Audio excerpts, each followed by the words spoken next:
అందరికీ నమస్కారం. ఓం నమ శివాయ. కార్తీక పౌర్ణమి విశేషం.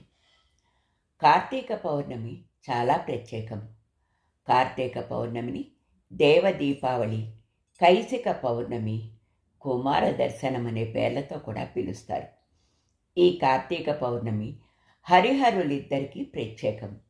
ఈ రోజున శివకేశవులు ఇరువురిని పూజించాలి.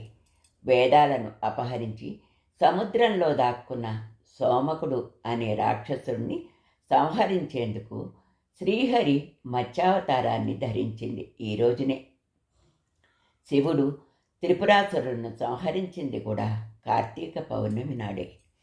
కార్తీక పౌర్ణమిని ఉత్తర భారతంలో దేవ దీపావళి అనే పేరుతో విశేషంగా జరుపుకుంటారు. వారికి కార్తీక పౌర్ణమితో కార్తీక మాసం ముగుస్తుంది. ముఖ్యంగా శివుడు కొలువై ఉన్న కాశీ పట్టణంలో చాలా బాగా జరుపుకుంటారు. సాధారణంగా మనకు ఉత్తరాయణం, దక్షిణాయనం అనే 2 రకాల ఆయనాలున్నాయి. దక్షిణాయన పుణ్యకాలంలోనే ఎక్కువ పండుగలు వస్తాయి. ఈ ఆయనంలో విష్ణుమూర్తి యోగ నిద్రలో ఉంటాడు. ఈ సమయంలో దేవతా శక్తులన్నీ సన్నగిలుతాయి. అందుకే వారికి శక్తిని కలిగించడం కోసం దేవ దీపావళి అనే పేరుతో ఆకాశ దీపాలను, ఇతర దీపాలను వెలిగిస్తారు.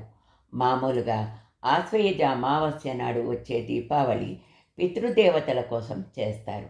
ఈ రోజున ఉత్తరం వైపుగా దీపాన్ని ఉంచి పెద్దల కోసం పూజిస్తారు. అయితే కార్తీక పౌర్ణమి రోజున వచ్చే ఈ దీపావళిని మాత్రం దేవతల ప్రీతి కొరకు చేస్తారు. దీన్ని కాశీలో విశేషించి చేస్తారు. ఎందుకంటే కాశీనగరం సాక్షాత్తు పరమశివుడు కొలువైన ప్రాంతం. త్రిపురాసురులను సంహరించినది పరమశివుడే కాబట్టి అక్కడ అంత విశేషంగా నిర్వహిస్తారు. అంతేకాదు, దేవ దీపావళిని కాశీలోని పంచగంగా ఘాట్లో విశేషంగా చేస్తారు. ఇక తమిళనాడు తిరువన్నామలై అరుణాచలంలో జ్యోతి స్వరూపుడై వెలసిన శివుడి అగ్నిలింగాన్ని దర్శించుకోవడానికి ఈ రోజున వేలాది మంది అక్కడికి తరలి వెళతారు. ఇలా భారతదేశమంతటా వివిధ రకాల పేర్లతో కార్తీక పౌర్ణమిని ఘనంగా జరుపుకుంటారు. పలు శివాలయాల్లో ఇదే రోజున అన్నాభిషేకం జరుగుతుంది.